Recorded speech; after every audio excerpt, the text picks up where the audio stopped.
Well, time again for another one of my candidate conversations here for 2025. I am at Marmo with Doug Peterson, who's running for Shelton City Council Position 3 race. How are you? Doing good, Jeff. How are you doing today? I'm doing great. Thanks for Good. sitting with me and talking a little bit. This is a contested race in the sense that there are 4 people that are running for this position. The top 2 will move on in the primary in August to go into the general election in November. So I've just put it out there to all the 4 candidates to see if they'd like to chat with me about kind of who they are and what their thoughts are on the vision they have for Shelton. And once again, we're here in downtown at one of the newest small businesses, Marmo, a great coffee spot. So, yes, if you hear me slurping every once in a while, I've got my Americano over here. Yeah, well, it's always a good time for coffee for sure. Great place here, small business in town. First, let's start with just kind of who you are. And if for those who don't know, tell us a little bit about yourself. Sure. So my name is Doug Peterson. I'm actually the pastor at Faith Lutheran Church here in Shelton. Been here for 7 years now and just have grown to really love this community. We live here in town, my wife and I. Our kids are grown out the door. So Shelton is a place where we've come to make it our home. During the pandemic, we would walk the neighborhood and just kind of meet people waving across the halls, and then through church and coming downtown for various events, we've just come to meet people who own stores and meet people who work for nonprofits and just come to make Shelton our home and want to do what we can to make it a little bit better. What kind of congregation is Faith Lutheran? Yeah, so Faith Lutheran Church, it's part of the Evangelical Lutheran Church in America. It's been a part of Shelton for 75 years. We're up on Connection Street there toward the hospital. Been up there for about 40 years. Before that, it was in the Consejo building here, right. down next to Safeway.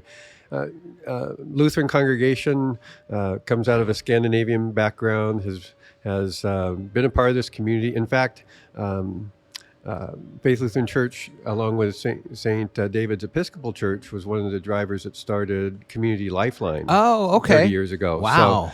So part of being a church is just being a part of the community and saying who needs some help. How can we serve our neighbors in need and so between that and a Scandinavian dinner with lutefisk and lefse, that's pretty much our heritage and calling card around here. Very nice. And so as you have seen more and more in town these last 7 years or whatever, what are some of the things that drew you to this potential position on the council? Yeah, so I hadn't ever actually thought about doing city council until more recently. We're just hearing conversations, particularly about housing. Yeah. So for me, one of the most enlightening pieces over the last couple years is at our church, generous folks, we set aside some money every month to be able to provide gas cards for people on the street, no questions asked. So periodically, we'll make gas cards available, and then I'll just have people coming in off the street needing some help. And so we give the card, no questions asked. It's $20 at Fred Meyer or something like that. It's just enough to help them a little bit. But then I give them the card, and then I say, is there anything you'd like to talk about?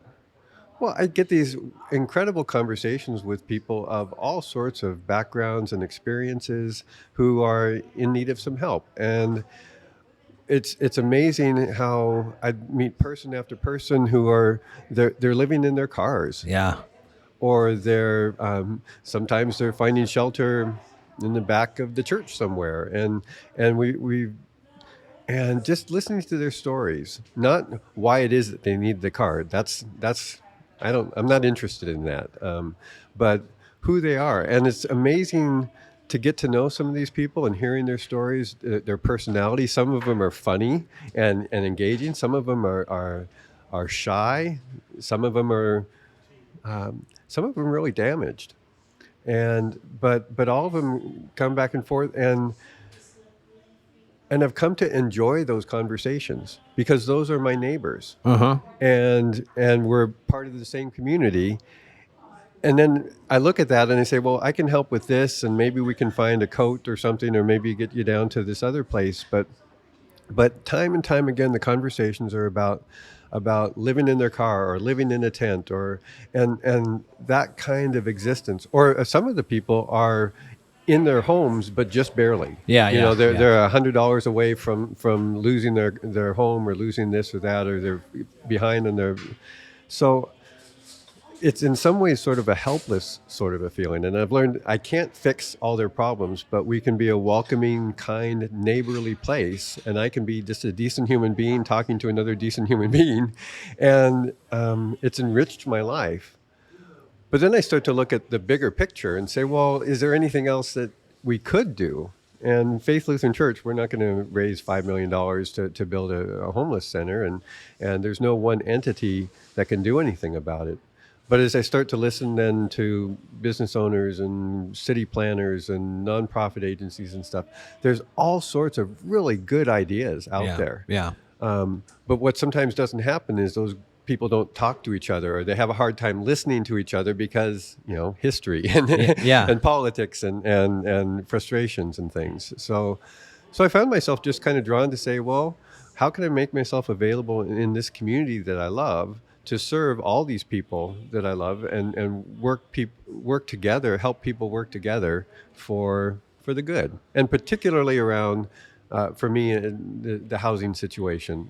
It seems to be the one that comes to the fore. Yeah. Well, then let's dive into that a little bit more. We see a lot of issues happening around town, with things happening at Community Lifeline, like you mentioned, but also the area behind that, Brewer Park, has got a lot of tents now, and the business owners in town, especially closer to the park, feel at times nervous for themselves and for their customers that come in there. And again, this is a complex issue that it's not just a Shelton issue. It's a worldwide issue, really. Right. What are some of the things that you have heard out there that are good ideas, or what are ways that you think you can help either alleviate some of the struggles that they have, or help connect better with the business owners? It's just you're right. It's complex. And don't pretend to have any answers. Even at our church, when we have people who will spend a night or spend some time or come through, we have legitimate questions about security and safety and for all of our folks. But I think the main thing that you have to have safety, you have to have security, businesses have to have their spaces, and these are neighbors. And those of us who benefited the most from the system, we have homes, we have a place, we can drink our lattes and whatever, and have conversations on podcasts and all those sorts of things. It's incumbent upon us, even as we look at some basic things like security and safety and the beauty of our downtown area, it's incumbent upon us to make solutions that work for everybody, including some of our neighbors who have either made some bad choices or they've found themselves in bad circumstances. One of the gals that I've talked to recently experiencing houselessness, she's a victim of domestic violence, and she's got a 19-month-old. This person is not our enemy. This person is not sent by some nefarious organization trying to undo our. This is our neighbor. Right. And so many of the people that they come through, I say, well, housing is terrible here. Why do you stay? Why are you here? They say, well, I grew up here. I love Shelton. And these are people who are living out there. So there has to be a way. There has to be just conversations. And so I hear about, finding it's expensive to put somebody in jail. Yeah. So let's take that money that we would put in jail and let's find other ways to house. Maybe there are some downtown businesses or some buildings that can be converted. It seems like some kind of a new center. Ultimately, we're looking at $5, $6, $7 million, but some kind of a facility that's a little bit outside of town that can have bus services and counseling services and all those. But to build some place where there can be emergency short-term housing, so that people have a safe place to be at night. And then in the meantime, how do you mitigate? How do you find? I can't remember what the name of the having basically a camp camping area, a mitigation site. Is that the word Yeah, that I've heard I've heard thrown that around before. somewhere? Yeah. Where, and I know they're working on one of those up toward Belfair as well. But you get a spot, and it says somebody comes into Community Lifeline here in town. There's a hub, and okay, come on in here, sign up. Okay, let's get you registered for a place that's mitigation site. The bus comes, takes them out there. They have a safe place to be for however much period of time. And meanwhile, they're getting services and figuring out what's best for them. Yeah. Obviously, sanitation and security, all these sorts of things are issues. A number of the people that I end up meeting are as afraid of drug dealers as everybody else, and even more vulnerable. So we need to create safe spaces for these young families, for these individuals, and that takes money, and it takes a community. But that's why we're a community. That's what communities do. That's why, and churches can't do it alone. And small businesses can't do it alone. And the city can't do it alone. And nonprofits can't do it alone.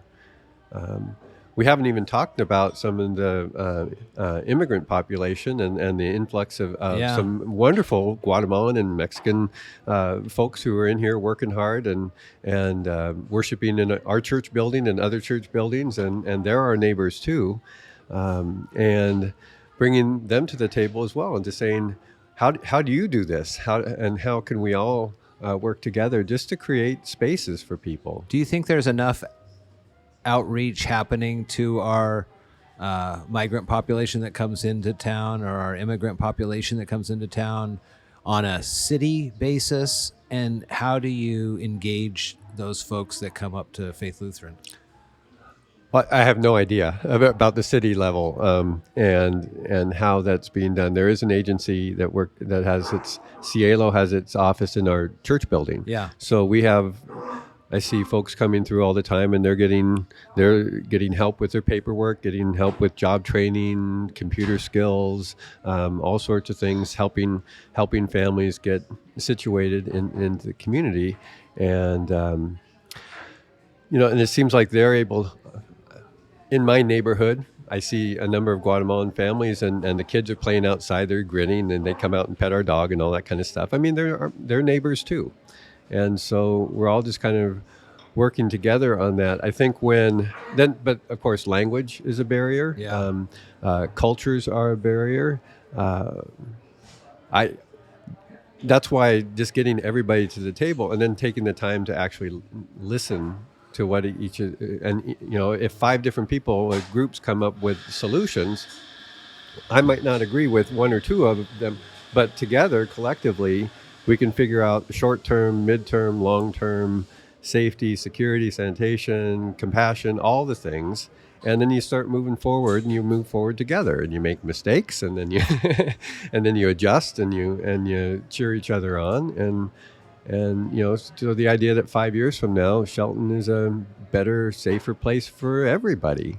You see the city council meetings, and they're oftentimes very poorly attended. And I know that people are real busy, and maybe the time of the meeting or whatever is unable for the people to go to and things like that. But you also hear a lot of folks talking that government they don't listen. Yeah. They feel like there is a pathway that's being taken, and they're not asked for advice or assistance. How would you go about, because you're just going to be one voice of 7 on this council if you get through. So how do you go about connecting with people to give them a renewed sense that we're in this together, and that we as the council are working as hard as we can for all of us here in town, and we want to hear your voices? I think that's a great question. Churches do have that same question, and so as a pastor of a church, we're all with my church council. I kind of do board meetings for a living, and getting groups together with a shared vision, and then helping the people come up with solutions, and then equipping them to carry out the solutions. So I would see the same thing with the city council. The last thing that Shelton needs is for 4 or 5 people to come up from on high and say, this is how it's going to happen. Right. But the first thing that Shelton needs is a group of 5 or 6 people coming together and saying, "This is the situation. We want to bring together all the people that we can. Let's bring the best ideas to the table together, and then let's hash it out." And it's not a win-lose. It's not a zero-sum. It's not an us versus them. It can't be. We have to find that common ground. And I think when people see that there's active listening going on, when their ideas are the ones that are being put forward, when there's transparency in the conversation, and I think that breeds kind of a trust that happens. And there's still going to be people who want to go on Facebook or Shelton Talks and yell about this, that, or the other thing. And there's always going to be people who want to yell about stuff, and that's okay. That's their right. But the people who are working for the good of the community, you can't let that 5% of folks derail you or discourage you. You just have to keep moving forward together. And communicate as clearly as you can. I was going to ask you the percentage that you thought that covered, and you mentioned 5%, and I would say between 5 and 15% of those are the most vocal, but at the same time, may not always be around. It's easier for them to be behind the keyboard and kind of lob some of these things rather than join a task force or put your hat in the ring for that. And that's human nature, right? And it's social media. I've always had the 95% rule. How do you go about promoting more of the positivity? You just have to just trying to kind of flood the zone, I guess, as a way to do it. Well, it starts with me, and I mean, I expect that. I've heard stories that perhaps the city council themselves don't necessarily always get along with each other. Sure. Shocking. Okay. Day. Wow. So, because people care and people are passionate about it. We have different ideas. We even watch different news and have different perceptions of how the world works. Yeah, exactly. So the key is, and I do this at my church as well, is we have people who watch different news and vote for different candidates and have very different views on things. My role is not to convince some people to see everything my way. My role is to listen as well as I can, to find common ground. I can challenge sometimes if there's a statement or a value that's being challenged. I might just come back and say, well, now how does that fit with how we talk about things here? I think the same thing with city council. Everybody's doing the best they can. Everybody wants the city to be a better place. That's why else would you be on city council? So to start there, and then just you build relationships within the city council, and you model and build trust among each other, and then pretty soon there might be somebody that I have difference of opinion with, but I can advocate for that person and say, I work with that person and I know that person is trying hard. So you talk to me, and then when I get back together with them, we'll work together because I know that person thinks well, or that person has a real heart for this, or the person's really concerned about this. So then I can even ask those questions on behalf of a colleague, saying, well, the people that disagree with me, this is their main concern. How would you answer that? And then I can get in those conversations, then I can build. I remember way back in the day, it's sort of like the best debaters are the ones who can argue their opponent's case effectively. Well, if I can articulate all the perspectives well, then that and then help each other hear that, then that's going to make just for better decision making. It's going to lower the temperature in the room, and again, there's always going to be folks that are yelling or making noise, but you just keep coming back with like you say, positivity, not optimism, but I guess a resolve. That we're not about pointing fingers. We're about making things better. And a lot of folks, they all want the best for the city, like you said, and they just have different ways of getting there. And there's a one or two sticking points, but everything else, people do have a general agreement on a lot more than we think they do. Absolutely. But they get hung up on these one or Right. two things, Right. and they have a hard time seeing past that. Yeah. So, and then somebody decides, well, that's the one thing, that's the only important thing. And then, so how do you get past that? And then you just keep showing up, I think, and you figure out ways to address other people's,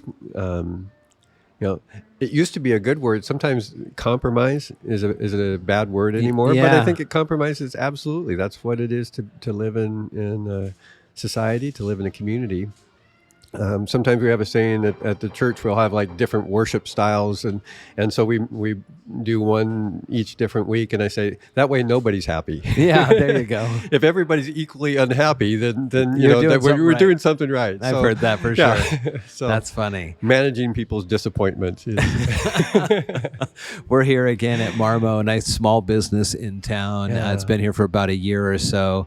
What do you see as the city's role to bolster small business ownership, to help boost to the availability of potential housing? There's been plans for neighborhoods that have gone scuttled and things like that. What is that role that the city, in all levels too, even from like accessibility of planning or approval of plans and things like that, all the way to just what the council is thinking about when it comes to how they present themselves as a city? Yeah, that's a really good question, which is something that I say when I'm not sure what the answer is. Sure. No, it's moving here. You look around and it's beautiful territory right here on the Sound and the bay. Our place actually looks down over the bay, and it's amazing views. Come into town and you get look a little closer, and some of these buildings are pretty rough. Yeah. And then you add some of the more public housing issues that are going on. I think there just has to be an embracing of the strengths of the community and to recognize. So first of all, just the physical beauty and seeing that Shelton is a desirable place to live. I think it's also then leaning into some of the quirkiness and surprising diversity of this town. We moved here, and you think, oh, Shelton, it's a little old timber town or shellfish town, and everybody's going to look and sound the same. And you walk into a place like Marmo's or the grocery store, and all of a sudden you see a whole wide range of folks. Yeah. And rather than to be afraid of that, to kind of lean into that and say it's surprisingly diverse, and then to try to figure out ways you take community leaders, you take folks from the Guatemalan community and say, how can, if I'm part of the city, to really look to them and say, what do you hear? What do you notice? And what would be some ways that your community might want to, what ideas do you guys have about embracing things? As far as the zoning stuff and the money and all that kind of stuff, it's complicated. Yeah. And honestly, I don't know. But being on city council, then I would make it my job to know and to learn a little bit more about housing authorities and downtown economic councils and a lot of the members have roles on different boards and they go to different things in other places. Are there ones that either speak more to your experience or ones that you really have no background on that you would be interested in joining up to be able to learn more about that? I think I'd be real curious about things. I actually kind of like administration. So stuff like budgets and personnel and human resources, and that's the kind of stuff that I just kind of like to swim in, and I'm willing to sit down with a budget and hash it out with people much smarter than me, but to be able to make some sense of it and be able to then communicate and articulate, here is how this budget is being broken down, and these are the reasons why, hopefully in such ways that then people, fellow council people or people in the community, when they have questions, then, why are we spending $8 million on blah, blah, blah? Well, here's the funding, and breakdown to help people have the experience. Otherwise, I'd be just real curious. I think around housing, beautification type things. Know some great people down here downtown, and if being a slightly outsider in the conversation around downtown improvement or safety, I'd make myself available for that too. Do you see do you see Shelton as fully embracing its kind of timber or shellfish heritage to kind of talk about transforming the downtown into, everybody talks about Leavenworth as being a Bavarian village. Well, what if this place were to lean into that? Is that something that's practical, you think, or?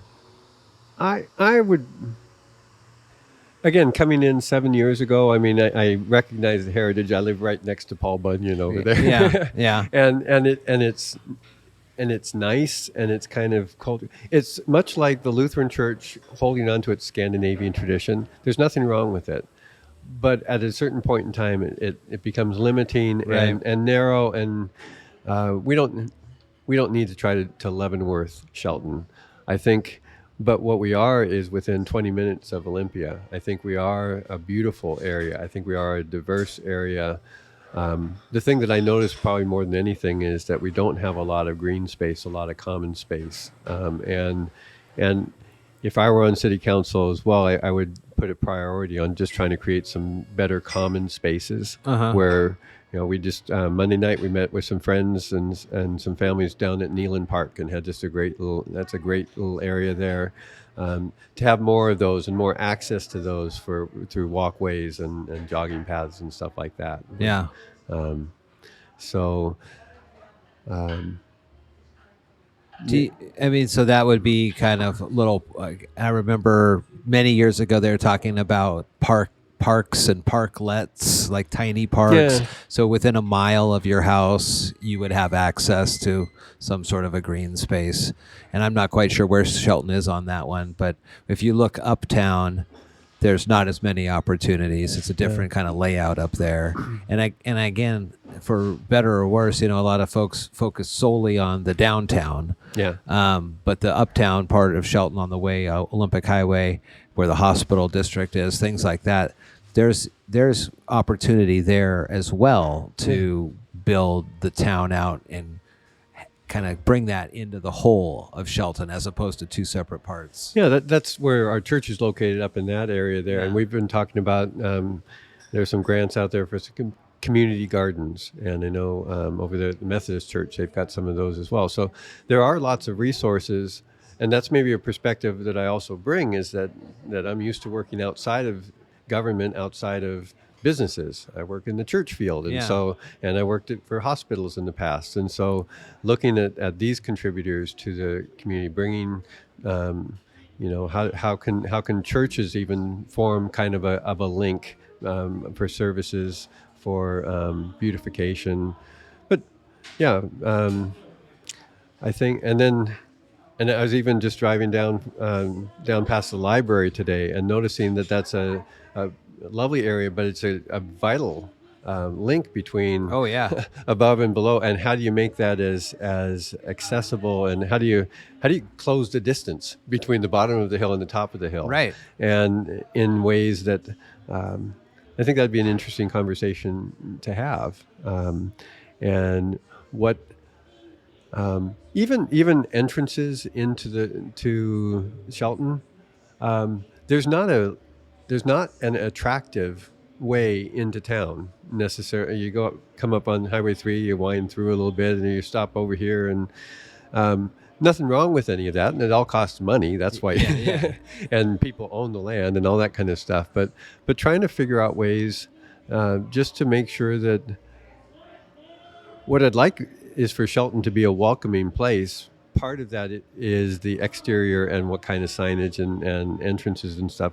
Part of it is a reminder and a renewal of our community spirit, so that we actually are a welcoming, friendly place. Here are excited to come back into town every day, come to work and things like that. Yeah, the people are excited when they come in, and if they see somebody they don't recognize, that they see that as a neighbor, that there's a culture of saying that we're a diverse group of people, and people can come in here. We don't have all the bells and whistles of Tacoma or some big city and stuff like that. But what we have is we have a small town heart, and we don't agree with everybody on everything, but we know this is a great place to live, and we're glad that you're here today. You may have been asked this, or will be asked this over the course of this campaign, but how would your faith, and I only bring it up because you're a pastor. Yeah. How does your faith, how would that impact your looking at the council, looking at those issues, and making your votes and things like that? How does that drive you? Well, I'm a strong advocate of the distinction between church and state. Okay. So, and in some ways, I had to kind of work with this to say this is not part of my job. Okay. I have a day job. Yeah. I love my day job, working at Faith Lutheran Church and serving as their pastor. And my faith informs everything that I do and the decisions that I make. So I am motivated by a sense of duty and love and compassion for my neighbors to run for city council. But I don't have anybody telling me how I should vote. Even within the Christian church, it's no surprise there are differences in political views. Faith Lutheran Church has folks who are progressive and folks who are conservative. Different churches have different leanings. And different views on everything from gender to homelessness to who we vote for in November. So I would be motivated by my faith to bring whatever gifts that I have, which is, I'm a pastor, and one of the things that I appear to be halfway decent at is getting people around the table, listening well, trying to find common ground, trying to bring out the best in people, assuming the best in people, and then positing ways forward. What do you like to do for fun? I like going jogging in the morning. Okay. I was out there this morning with my puppy dog Xena. We like to get up into the hills and do our camping and hiking. And I'm also, I have a reputation at our church. I'm the best cookie baker that we have. My chocolate chip cookies are extraordinary. So you may use these on the campaign trail here. No, thank you. I'll take that. I'll take that advice. We'll bake cookies for Isn't food. that something? Yeah. So that's why I jog. It's to support my cookie eating habit. I totally understand what you're saying. I do the same with my candy habit. There you go. Eat a lot of that. When you talk to people especially outside of Mason County, maybe outside of the state, and you are to finish a sentence the reason to come to Shelton is, or why I live in Shelton is.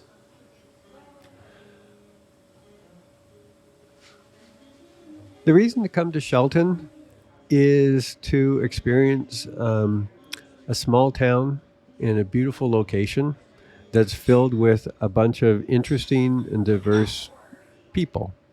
And if you're going to come, plan to stick around for a little bit, because your first impression might not be, it could be 4 inches of rain that day. Right, yeah. In fact, the very first day that I came out here to interview for a job, it was around Thanksgiving 2017, and it rained 4 inches. And I remember actually that night saying, we're not staying. This is not for me. But then the next day, went around town, interviewed with the folks there, and all of a sudden you realize there is a heart here, and there's a kindness that's compelling. And so we decided to come over here. And some people say, well, you get a place in Olympia and then commute in there. And no, we want to make Shelton our home. So we've done that, and we've not regretted that for a minute. And it is, on a day like this when sun gets out and it's 68 degrees and it's in the middle of June and all the flowers and everything, it's just a gorgeous place, just to enjoy the outdoors. But I'd say that's the thing about Shelton that keeps us here is that small town feel and the natural beauty around it. It's going to be an exciting race here for the Shelton City Council 3rd position. Again, 4 people have put their hats in, including the current council seat holder. So the top 2 are going to move on to the primary after the primary here in August, and November is going to be the general election. It's a big change potentially too for the whole makeup of the city council, as there's 4 seats on the council that are up for election. So could be some big changes there. So as the campaign continues on, I wish you the best of luck meeting everybody out Thanks, here. Jeff. No, I know you know a lot of folks already, but it's an exciting time to be in town, and the differing voices that are all vying for these seats, can only help, I think, to strengthen the overall community, however it works out. Do you have a website or anything like that you're working on, or? Not yet. Okay. Actually, maybe in August I'll have some time to get to that. But mostly just we're all working on this together. Yeah. And whether it's me or any of the other candidates or whatever, we're all just here trying to make Shelton a little bit better and doing what we can to help. So Doug Peterson is again on the ballot in the 3rd district for the City of Shelton Council. There's 4 people running. I have sent out emails to everybody in that race to sit with me and talk a little bit more. And I appreciate you responding, and I appreciate some time. Thanks, Jeff. Thank you.